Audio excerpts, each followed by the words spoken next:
I don't know if you remember the feeling of looking like a complete idiot in front of people.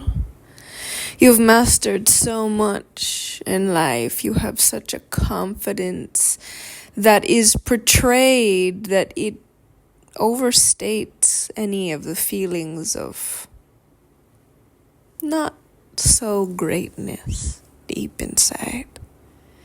That when you move through things, you do it with a firm way, a firm thinking, and a firm ways of being. We are always evolving.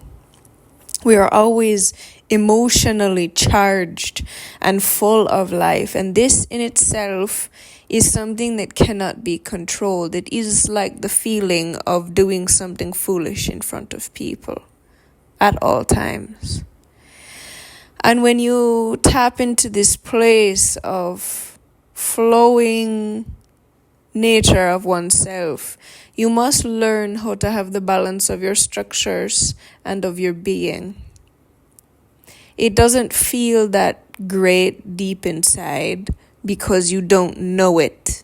You're creating it. This is the difference between someone who is a creator, continually creator, in themselves and the world around them, or someone who sticks by the rigid structures of how they've always worked and always done, and they retrace the circle many, many times, and then they go and do the square, and then they go back to the circle and circle that a few times and go back to the square. And all of this pent-up energy gets just ground into the square and ground into the circle, and you continue to do these things, and you get very intensely, passionately angry at the fact that you're not allowing yourself to move and evolve forward. You're working within these structures that you continue to do, and they're going to be the right thing because you have to have control. And by doing this, you stop your evolution process, which is the most natural process that will always happen for infinite nature. When you're tapped into your infinite self, that's all the people on my page. You're all curious George on 1,000 million. I know all of you want to know more about life. You want to understand and see the things that you cannot see. You want to categorize them and put them in books and put labels to them and make a whole new vocabulary list, because you have to have control and understanding so that all of the weird stuff can be calculated. That's your brain. That is your brain. Your brain must have an encyclopedia for everything. But here's the thing. If you are a creator, which is your natural way of being, then you will be creating things that need an encyclopedia, that need a new definitions. This is why language in itself evolves over time.